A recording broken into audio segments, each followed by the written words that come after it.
देवों के देव महादेव बहुत ही भोले माने जाते हैं, इसलिए उनका एक नाम भोलेनाथ भी है।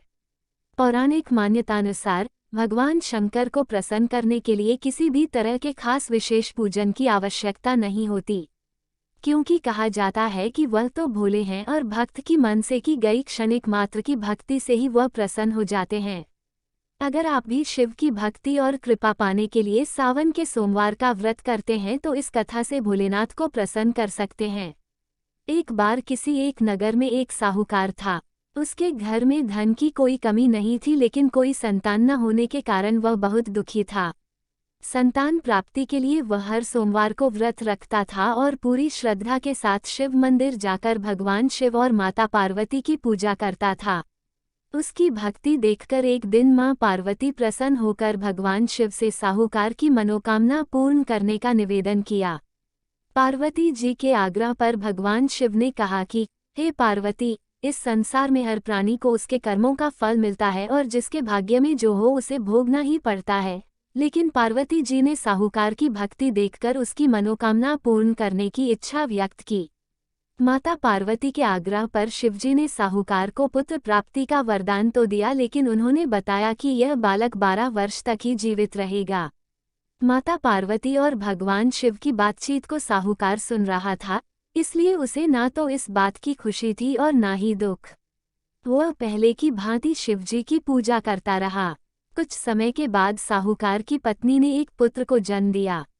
जब वह बालक 11 वर्ष का हुआ तो उसे पढ़ने के लिए काशी भेज दिया गया। साहूकार ने पुत्र के मामा को बुलाकर उसे बहुत सारा धन देते हुए कहा कि तुम इस बालक को काशी विद्या प्राप्ति के लिए ले जाओ। तुम लोग रास्ते में यज्ञ कराते जाना और ब्राह्मणों को भोजन दक्षिणा देते हुए जाना। दोनों मामा भांजे इसी तरह यज्ञ कराते और ब्राह्मणों को दान दक्षिणा देते काशी नगरी निकल पड़े। इस दौरान रात में एक नगर पड़ा जहां नगर के राजा की कन्या का विवाह था, लेकिन जिस राजकुमार से उसका विवाह होने वाला था वह एक आंख से काना था। राजकुमार के पिता ने अपने पुत्र के काना होने की बात को छुपाने के लिए सोचा क्यों न उसने साहूकार के पुत्र को दूल्हा बनाकर राजकुमारी से विवाह करा दूं।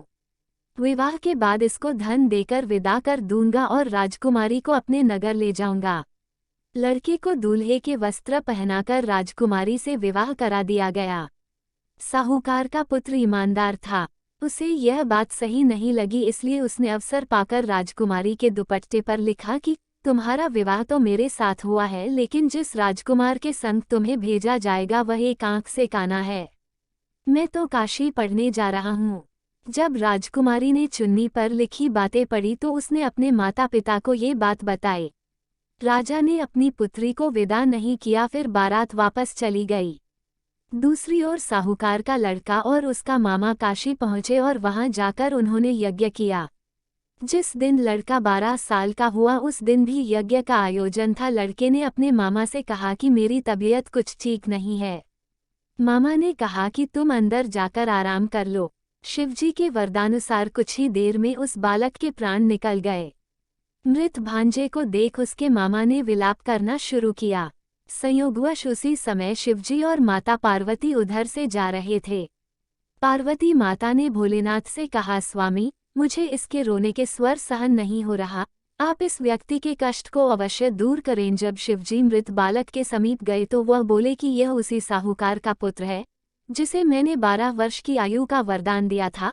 अब इसकी आयु पूरी हो चुकी है, लेकिन मातृ भाव से विभोर माता पार्वती ने कहा कि हे महादेव, आप इस बालक को और आयु देने की कृपा करें, अन्यथा इसके वियोग में इसके माता पिता भी तड़प तड़प कर मर जाएंगे। माता पार्वती के पुनः आग्रह पर भगवान शिव ने उस लड़के को जीवित होने का वरदान दिया। शिवजी की कृपा से वह लड़का जीवित हो गया। शिक्षा पूरी करके लड़का मामा के साथ अपने नगर की ओर वापस चल दिया। दोनों चलते हुए उसी नगर में पहुंचे जहां उसका विवाह हुआ था। उस नगर में भी उन्होंने यज्ञ का आयोजन किया। उस लड़के के ससुर ने उसे पहचान लिया और महल में ले जाकर उसकी खातिरदारी की और अपनी पुत्री को विदा किया। इधर साहूकार और उसकी पत्नी भूखे प्यासे रहकर बेटे की प्रतीक्षा कर रहे थे। उन्होंने प्रण कर रखा था कि यदि उन्हें अपने बेटे की मृत्यु का समाचार मिला तो वह भी प्राण त्याग देंगे, परंतु अपने बेटे के जीवित होने का समाचार पाकर वह बेहद प्रसन्न हुए। उसी रात भगवान शिव ने साहूकार के स्वप्न में आकर कहा, हे श्रेष्ठी, मैंने तेरे सोमवार के व्रत करने और व्रत कथा सुनने से प्रसन्न होकर तेरे पुत्र को लंबी आयु प्रदान की है। इसी प्रकार जो कोई सोमवार व्रत करता है या कथा सुनता और पढ़ता है उसके सभी दुख दूर होते हैं और सभी मनोकामनाएं पूर्ण होती हैं।